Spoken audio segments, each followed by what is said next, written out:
Good afternoon, ladies and gentlemen. From the Arcadian Court in downtown Toronto, welcome to the continuation of the 112th season of the Empire Club of Canada. For those of you just joining us, either through our webcast, our podcast, or on Rogers Television, welcome to our meeting today. Now, before our distinguished speaker is introduced today, it gives me great pleasure to introduce you to our head table guests, and I'd ask that each guest rise for a brief moment and be seated as your name is called.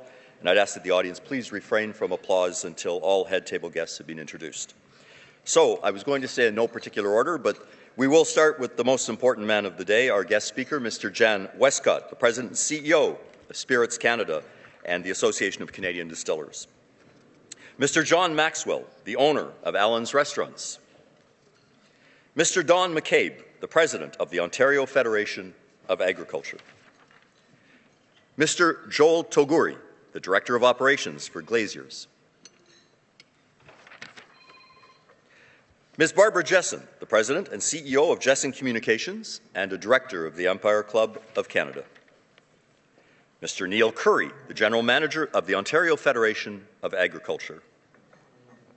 Mr. Leslie Smith, the Executive Director of Smart Serve Ontario. Mr. Davin de Kirbono, author and writer. And Ms. Anne Leonard, the Executive Director of Arrive Alive, Drive Sober. My name is Gordon McIver. I'm the Executive Director of the National Executive Forum on Public Property. Ladies and gentlemen, your head table.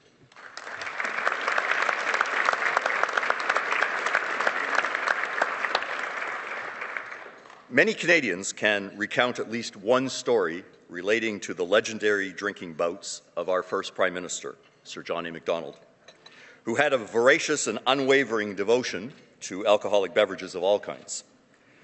Far fewer are aware of the importance of whiskey in the early history of our country, including the financial importance of distilled products.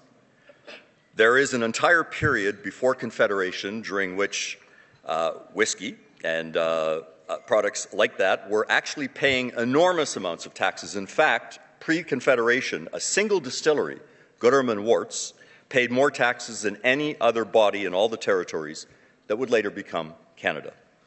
In Toronto itself, this distillery was one of the largest commercial enterprises in the city.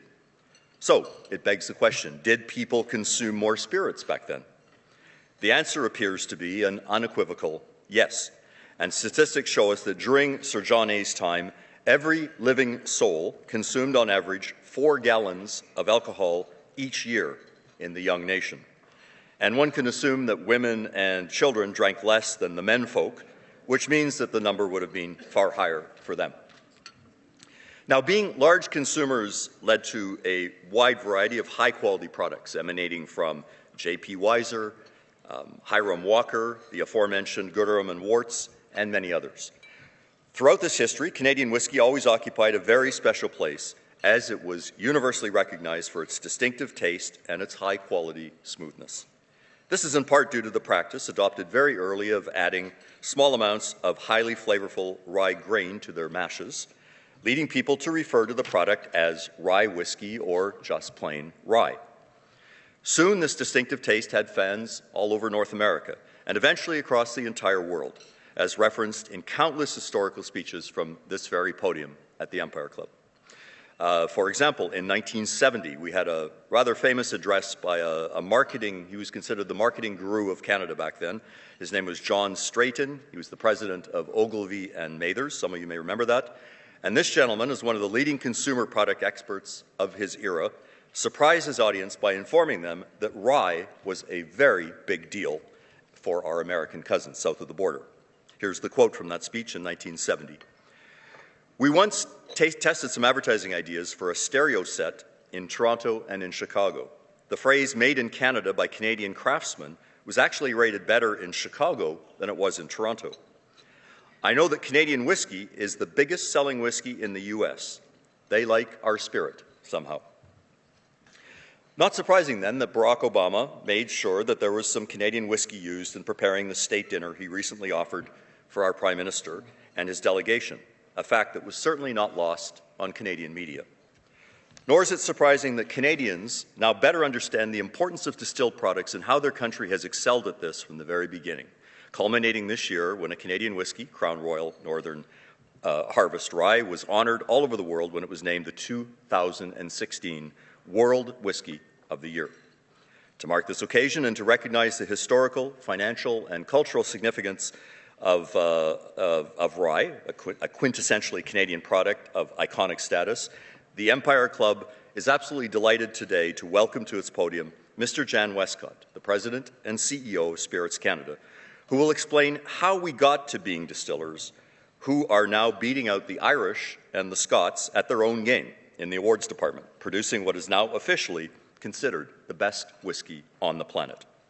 Now, for the skeptics, there was a tasting earlier on, and I heard nothing but extremely positive results as a result of that.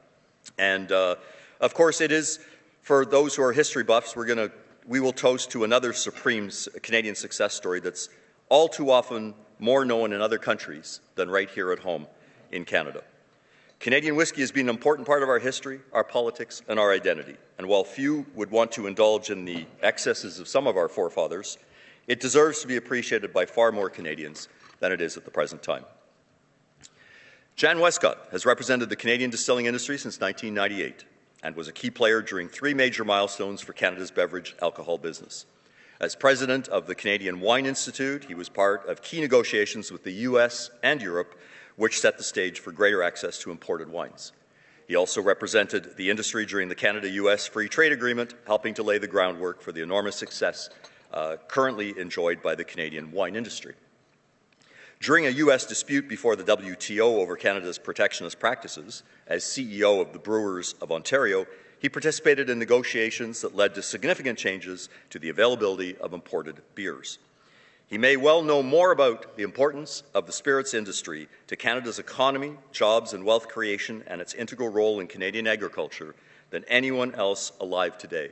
And his message is an important one for all those Canadians who think about Canadian brands and products in the international marketplace, and how one goes about making these brands and products not only highly appreciated here at home in Canada, but out in that much tougher and more competitive international marketplace.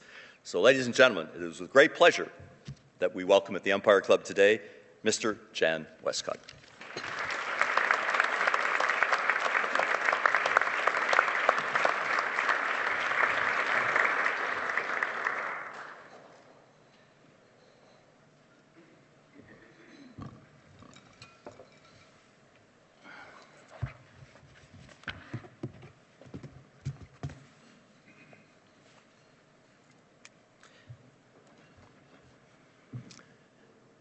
Canadian whisky is poised to claim a much more prominent, potentially dominant global position.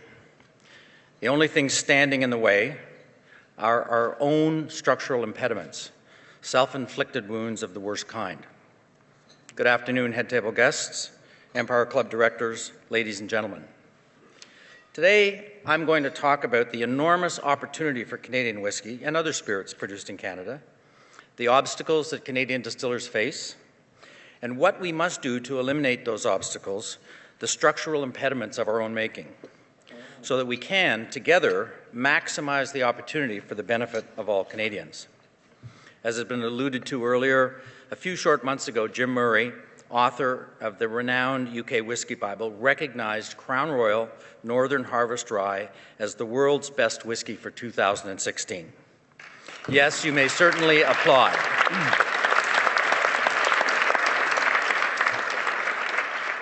And I hope you enjoyed your taste of Northern Harvest Rye in our Toast to the Queen. All of a sudden, a category, Canadian whisky, long taken for granted here at home, is being discussed in every corner of the globe, anywhere and everywhere that whisky is consumed. Whisky lovers of the world are asking, what is this? Who makes it? Where can I get some?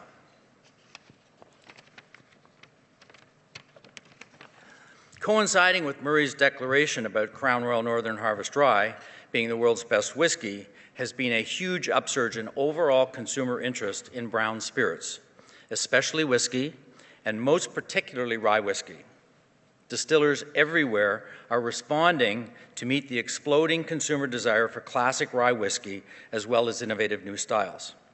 Now, Rye has been the forte of Canadian distillers for more than a century, and our distillers are creating a whole new generation of exciting brands, with Northern Harvest Rye as just one example. And we're not alone. Whiskies distilled outside of Canada are capitalizing on modern consumer trends to grow their own sales and popularity. One example is Irish whiskey, a category that emerged from the shadows to take a major global position. Led by Jameson's, Irish whiskey has seen phenomenal growth over the past 15 years, jumping from less than $100 million in export sales to $500 million. Every distiller in every market wants to take maximum advantage of this surge in consumer-driven demand. In Ireland, there is a tangible reawakening in the whiskey sector. New distilleries are being built, new brands and new companies being launched, and there is an impressive upsurge in business investment. This is great for Ireland. More jobs, economic growth, more opportunity for people looking for work and to learn a craft. Okay, how about Canada? Whiskey and whiskey making are older than Canada itself. For 2 centuries, distillers in Canada have been actively contributing to the economic well-being of this country. And the business of whiskey is interwoven into the very fabric of Canada. Bold claim, interwoven into the very fabric of Canada. Two quick examples. You are all no doubt aware of the global insurance behemoth Manulife. Manulife was created by 2 Canadians. One was also the principal founder of our country, Sir John A. Macdonald. The other foundry was Henry Corby, who built and ran Corby Distilleries near Belleville. Now, I'll let you in on a little secret. I and others suspect Sir John A. provided the idea for the then manufacturer's life assurance company, and Corby provided the financing and the business know-how. Corby Spirit and Wine today operates the Hiram Walker plant in Windsor, North America's largest distillery. My second example involves a group of renegade Americans who in the 1860s illegally selling cheap, low-grade whiskey in southern Alberta. These hooligans weren't shy about what they were doing, not at all.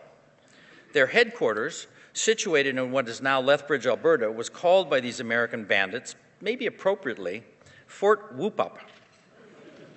And it was. Ottawa sent a detachment of horsemen to drive out the renegades and put an end to their illegal trafficking. That group of horsemen came to be known as the Northwest Mounted Police, the forerunners of today's RCMP. So our country's founder, Sir John A. Macdonald, the RCMP, interwoven into the very fabric of Canada, is no exaggeration, and there are many more examples. However, the whiskey component of that Canadian fabric is in danger of fraying or completely disintegrating. I tell you, ladies and gentlemen, we are at a critical crossroads, nearing crisis, in fact. The Chinese do not have one single symbol for crisis and must therefore use 2. You may have already heard this before. If you have, bear with me, but it's so relevant to my topic, I think it's worth repeating here. To express crisis, the Chinese use 2 symbols. The first symbol represents danger. The second symbol represents opportunity. Canadian distillers today face genuine, real and present danger, but if we recognize the danger and rise to the challenge it presents, we can leverage it and convert it to become a powerful opportunity. So who exactly are Canada's distillers? Partnering with farmers across Canada, we convert high-quality grains into world-class branded products exported to more than 160 countries around the globe. We make iconic brands recognizable worldwide. Canadian Club, Crown Royal, Wiser's, VO, Alberta Premium, Black Velvet, Canadian Mist, Gibson's, and more recently, 40 Creek. Canadian Club and Wiser's have been produced and sold continuously for 160 years. Think about that. Think about any other retail brand that you can think of that's been here for 160 years and still going strong. Crown Royal, created in 1939, as we heard earlier, to mark the first ever visit to the country by its reigning monarch, King George VI, just celebrated its 75th anniversary. Distillers have a powerful and enduring relationship with Canadian farmers, our partners. Allow me for a moment to recognize our partners and my friends from the Ontario Federation of Agriculture here today, and our sponsors. Thank you. Distillers.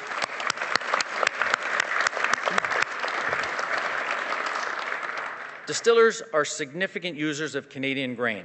We are exceptionally proud of the fact that almost all of the grain, virtually all of the grain used in our distilleries, comes from Canadian farms and Canadian farmers. 320,000 metric tons of Canadian grain every year are used by distillers. We're the biggest buyers of rye in this country, and we're one of the top purchasers of corn in Ontario and in our neighbor next door, Quebec. Canadians want Canadian businesses to do more here in Canada with Canadian materials and Canadian resources, and distillers are doing just that. Some statistics. Distilling contributes $5.8 billion to Canada's GDP. They employ 8,000 skilled Canadian workers in good, high-paying jobs in 12 plants across the country. And last year, the spirits sector generated nearly $700 million in exports for Canada. In fact, spirits represent 2/3 of Canada's alcohol exports, with beer and wine combined responsible for the other third. That surprises a lot of people. I mentioned a moment ago that we partner with farmers. Distillers are dependent on farmers doing what they do so we can do what we do. These farmers are in Ontario, Manitoba, Saskatchewan, Quebec, and Alberta. In fact, in every single province where we produce spirits, we buy from farmers in those provinces. Incredibly, once we've used the starch in those grains, they then provide cattle, hog, and dairy farmers with high-protein distiller-dried grains. An environmental and economic win-win for sure. In 2015, the world whiskey market was worth $8 billion. Whiskey and other spirits, by their very nature, are high-value goods. They create jobs, significant economic activity, sizable tax revenues, and economic growth potential. Scotch, the world's leading selling whiskey last year, exported $6 billion. Earlier, I mentioned Ireland and the tremendous growth that Irish whiskey has achieved in pretty short order. Relative newcomers, Japan and Korea, are also making great whiskies and gaining standing. Bluntly put, if Canada doesn't change its course and improve its ability to participate in this global business, we're in danger of being overtaken and relegated to the history books. This would be a travesty and a tragedy. Today, we're exporting almost $700 million worth of spirits, most of that whiskey.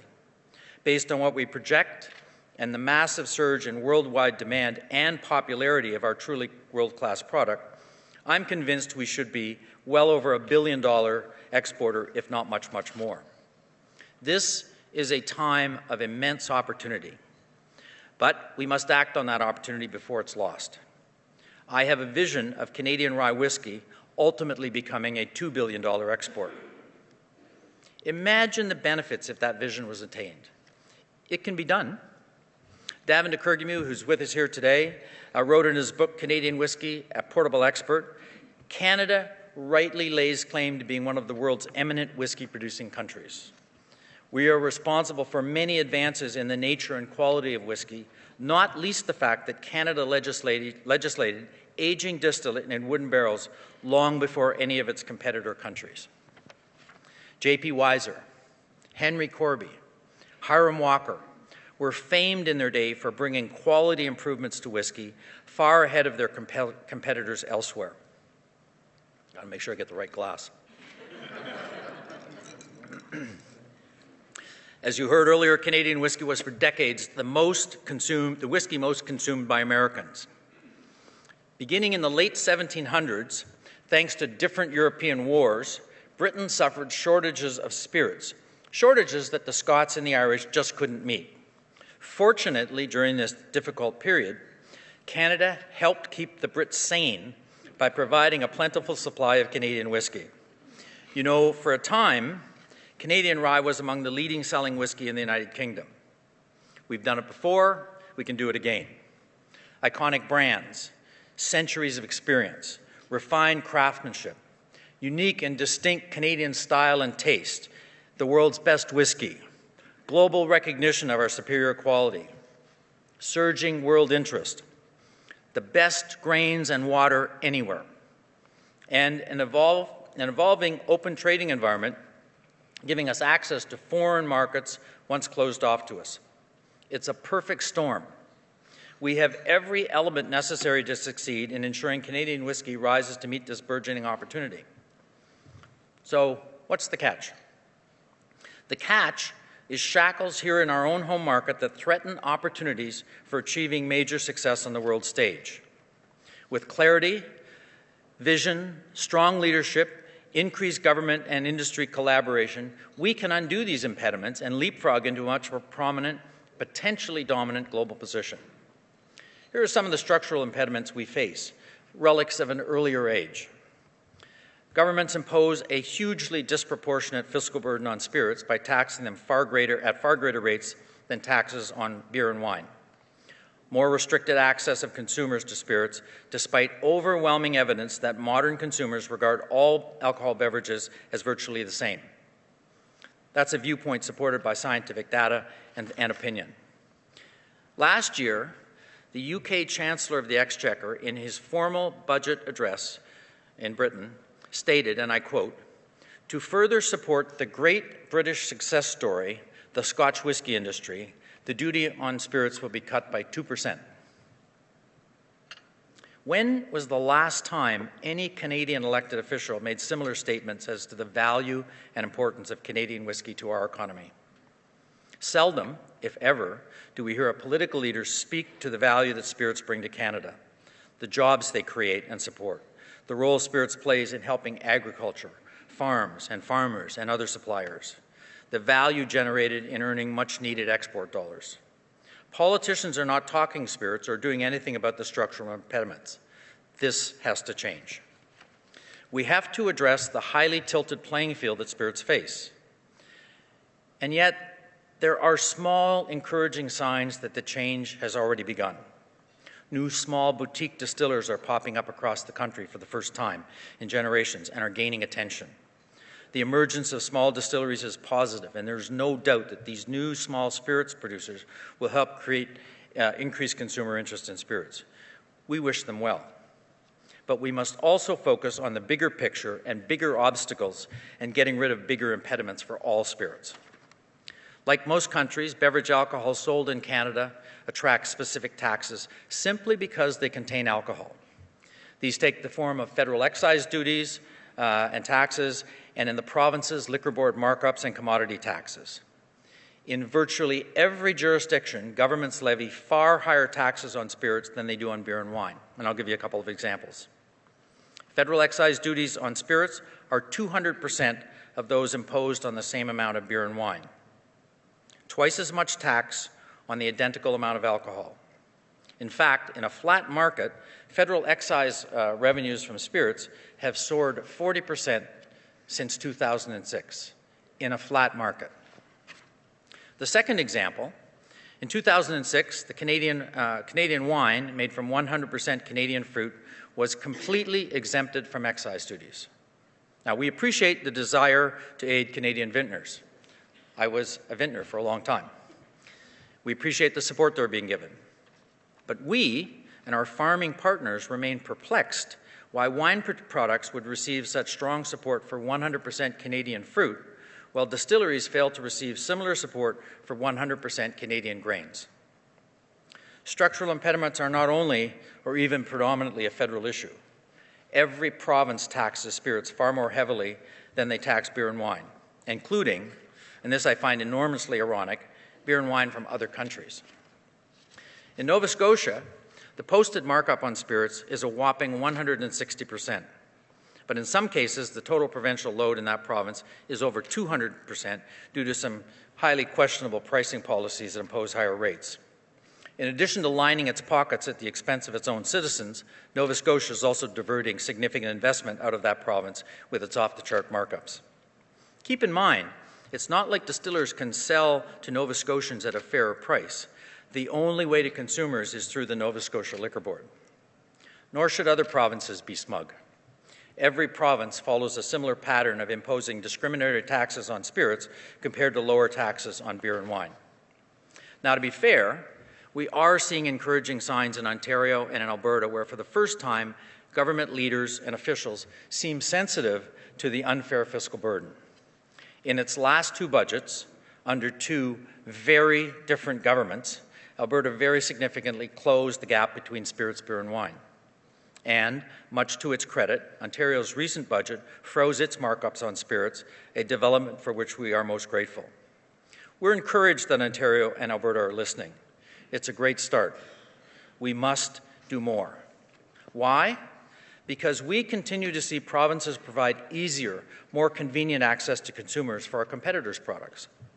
BC and Ontario's decision to exclude spirits from sale in farmers' markets is a good example.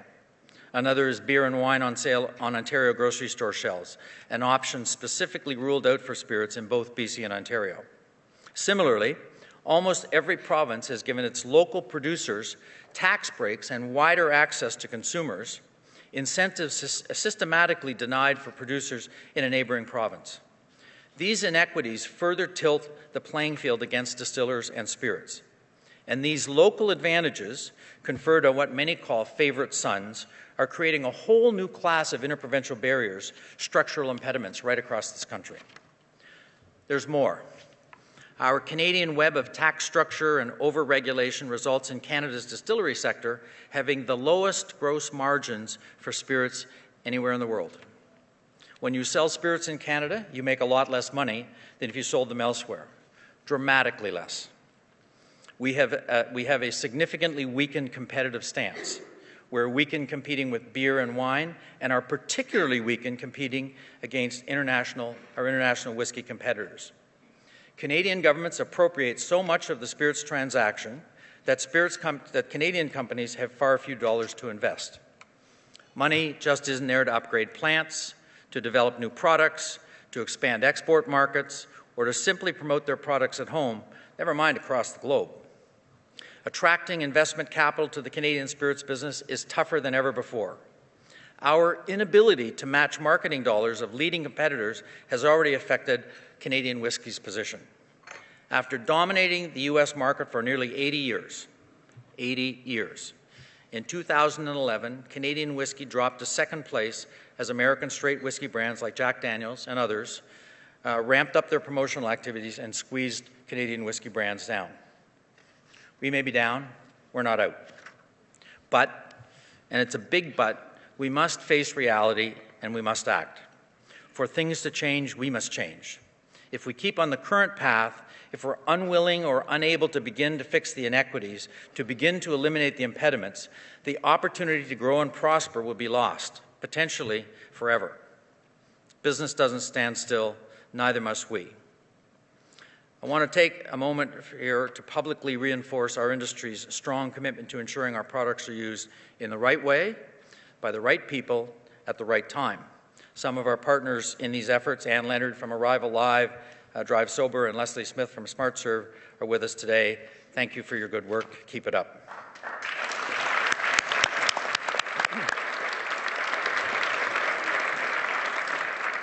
Okay, you're sitting out there saying to yourself, these comments, pretty typical, self-centered, biased business complaints, heard them all before. Why should I pay any attention? Or you might be wondering how this doom and gloom picture fits with my earlier statement that Canadian whiskies are poised to jump into a much more prominent, potentially dominant global position. Joined as I am by our agriculture partners today, we prefer to look at the brighter side, the side of optimism, and draw on Canadian resiliency, grit, and determination. We can reorient our approach. We can again be number one, and more. We can rise to the prominence that our world-class products fully deserve. It would be a travesty and a tragedy not to do so. The solution requires change, more government and industry collaboration, strong, intelligent leadership in business and in government, and let's be real, good old-fashioned common sense. Imagine for a moment what $1 billion in exports would mean not only for our industry, but for the country and all Canadians. Imagine a return to being the most popular whiskey in the United States, the world's largest beverage alcohol market.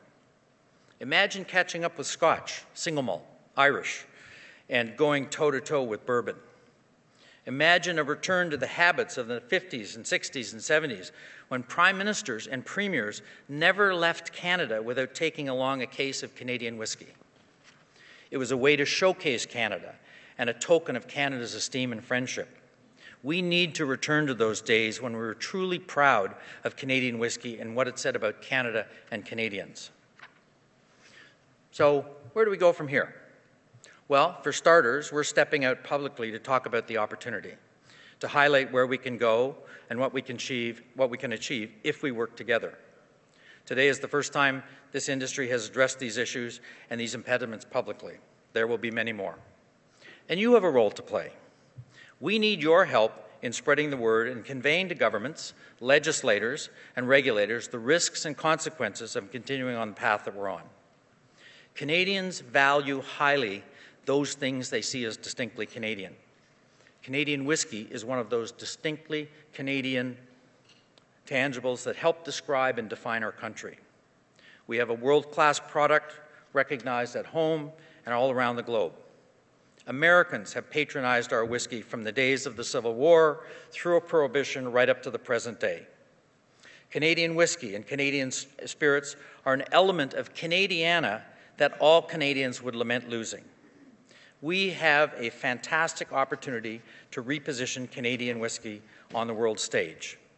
It's an opportunity that would see Canadian resources, Canadian talent, and Canadian products marshaled to the maximum benefit of all.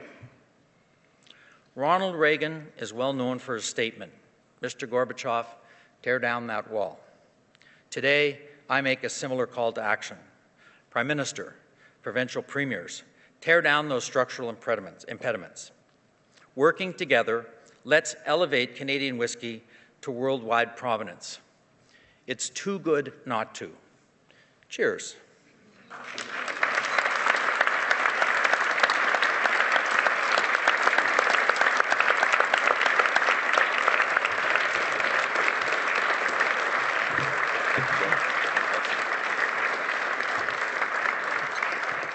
Ladies and gentlemen, Mr. Westcott has kindly agreed to take a couple of your questions. So I think we have a roving microphone.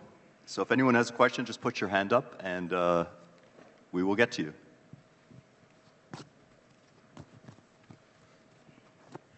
Excuse me. Thanks very much, Jan, for the speech. Curious from the perspective of political leadership and will in the country, and more specifically, curious about your comment on prime ministers who used to always travel with cases of Canadian whisky. Why did it stop? And can we find a way to make that happen again? Well, first answer is probably airport security. The second answer is I'm not sure. In truth, a little secret, Canadian prime ministers and many other political leaders in this country did take Canadian whisky with them when they traveled. It was a great ambassador to travel along with them. In fact, the former emperor of Japan, no one in Canada traveled to Japan without taking a case of Crown Royal because the former emperor of Japan, not the current one, his favorite whiskey of all time was Crown Royal. And if you wanted to make a good impression in Japan, you took the emperor some Crown. You didn't take him a bottle, you better take him a case, but it's a true story. And that was pretty common. You have to remember, if you go back to the 60s, two Canadian companies dominated the world spirits industry. Seagram's with the Bronfmans and Hiram Walker with Harry Hatch. Those two companies controlled, Davin, 70, 80% of the world spirits business, tremendous amount. Had a little cash coming out of Prohibition, obviously. So yeah, we were major players.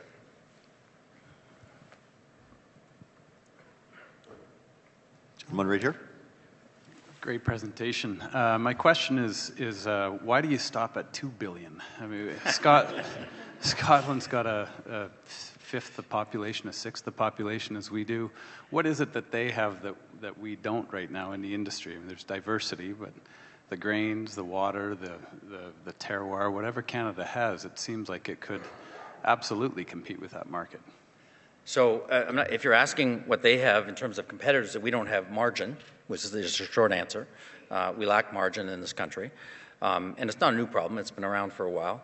But as I say, it is amazing that we have so much going for us and being recognized frequently, just as I said, most recently with Northern Harvest Rye, as producing these fantastic products. The explosion that's taking place in the Canadian whiskey business, as it is in many other whiskey businesses, is fantastic. The quality, the range of products, the innovation that's taking place is terrific. So I picked $2 billion because it's a nice round number, but I'm happy to go higher. Thank you.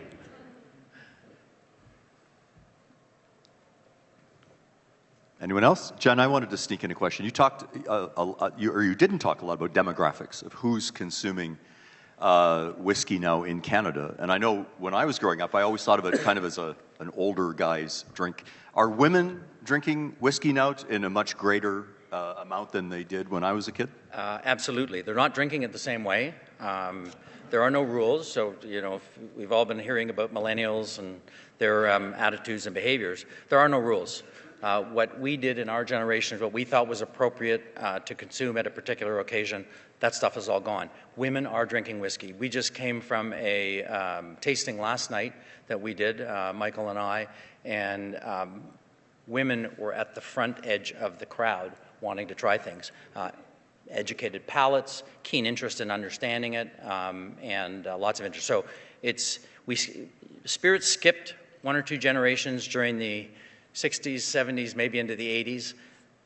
We're past that. The new generations are discovering spirits and experimenting and having a lot of fun with them. And to the earlier comments, doing so much more responsibly than you and I probably did. Gentleman here. In response to your suggestion about taking the emperor model, my son is a tool and die worker north of the city, works every other month in China. His limit is 2 bottles. One for the plant foreman. They can hear me. One for the plant foreman, one for the plant owner or manager. Very, very welcome. Business is doing extremely well. The rest of his colleagues who work out of the country are doing the same. I'm guessing in this room we have 300 or 400 people who are out of the country working on a regular basis between your various firms. 2 bottles, $65. It's the limit. Now, he brings stuff back from China. It's an import-export business. But you don't have to see the emperor. These guys like it just as much as the emperor of Japan.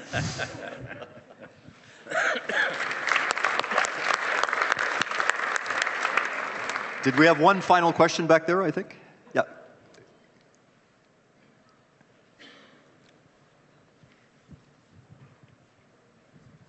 Hi, Jan. Thanks for inviting me today. You made mention, well, we know about the burgeoning microbrewery industry. You made mention of the so-called boutique distilleries, micro-distilleries. Can you just make a comment about that, what the size of that is now, where you see it going, and how you see you working with the larger brewers? I'm not picking up. Can you say it? Boutique distilleries.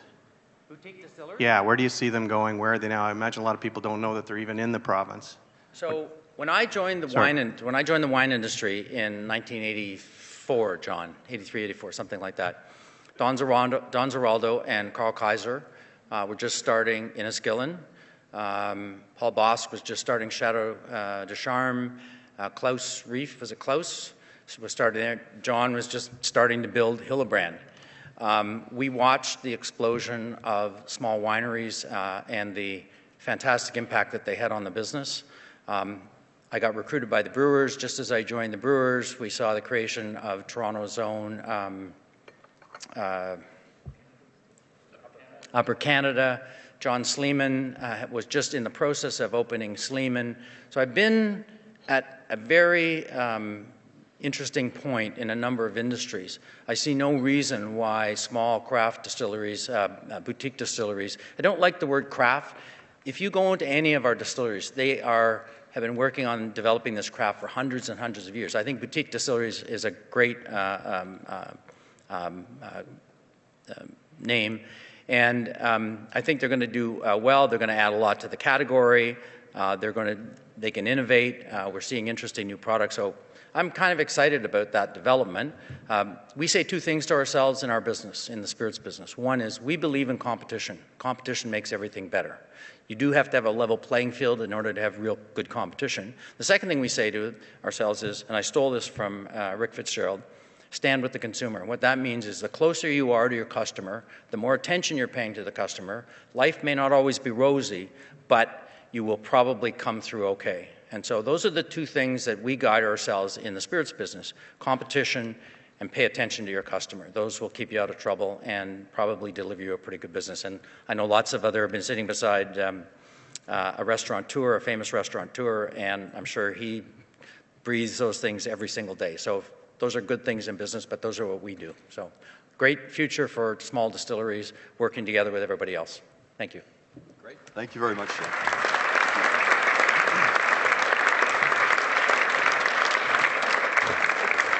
By the way, you referenced, Jan, at the very end of your speech, Ronald Reagan's most famous saying, "Mr. Gorbachev, tear down this wall."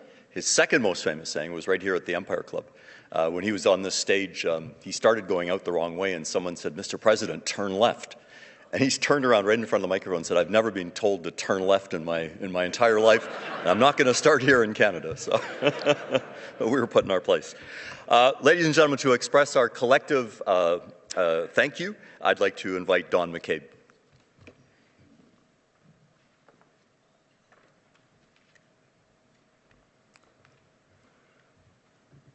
Head table guests, Empire Club, thank you very much for this opportunity to be here today, and to everyone in the room. I think we all had an opportunity to learn a few things here today, and I think we've all had the opportunity to explore the bounty of the province of Ontario. As the Ontario Federation of Agriculture, we too are very proud to stand with our consumer. You are our consumer, just there seems to be a couple connecting spots between us and you. From at the farm, we're very proud to stand with Jan Westcott and Spirits Canada in extolling the messages going forth.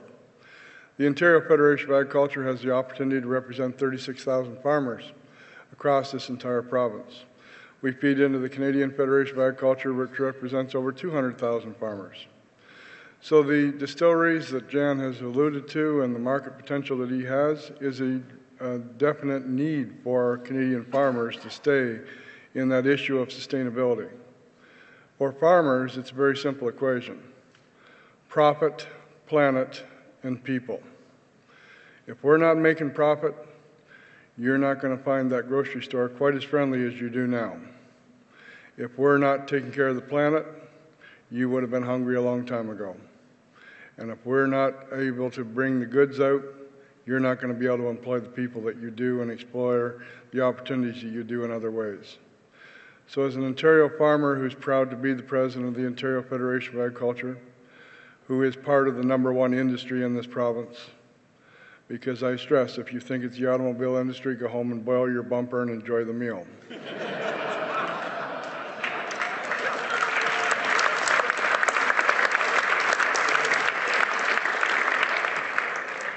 But we are very proud to stand with Spirits Canada, have our voice heard through the Empire Club. And in closing, I want you to make one more connection that you never would have thought of.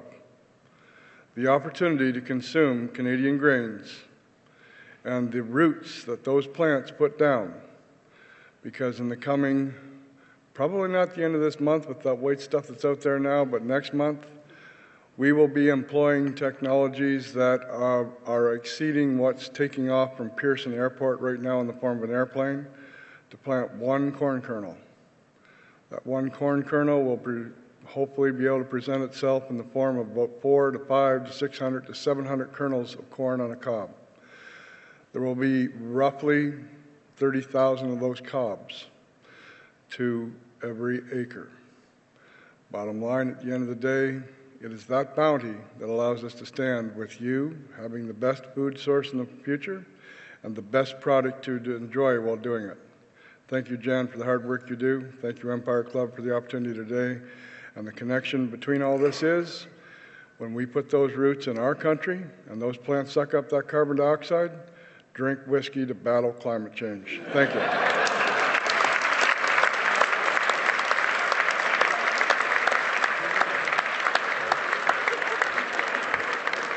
Well said, Mr. McCabe. Thank you. And thanks again to the Ontario Federation of Agriculture for being our event sponsor today. We'd also like to thank our national media sponsor, the National Post, and of course Rogers Television, which is our national broadcaster. We'd also like to thank mediaevents.ca, which is Canada's online event space, for live webcasting today's event at a global level. Please follow us on Twitter, ladies and gentlemen, at Empire_Club. We're also on Facebook, LinkedIn, and Instagram. And we hope you'll join us in the coming days. We've got some fantastic events coming up in the coming weeks. This coming Friday, we have our Finance Minister of Canada, who will be talking about the recent budget, of course. That's on Friday, April the 8th at the Toronto Convention Centre. Next week, we have Andy Byford speaking to us on Friday, April 15th, a week from this Friday, obviously on the TTC and what's ahead for that institution. And we just booked the Chief Justice of the Supreme Court of Canada, Beverly McLaughlin, who will be speaking to us on June 3rd and kicking off our sesquicentennial celebrations. As you know, next year is Canada's 150th anniversary, and the Empire Club will, of course, be a part of that. So thank you all. We hope to see you in the coming days and weeks, and thanks for your attendance today. This meeting is now, oh, I'm sorry, I'm getting a, this meeting is not adjourned, I'm sorry. The books are on the table, and there's a color coding in the books, and there's one on the... Okay. So people that have the code on their coaster can take this book home. So everyone look under your coaster. You may be taking a book home. Thank you for that, Barbara.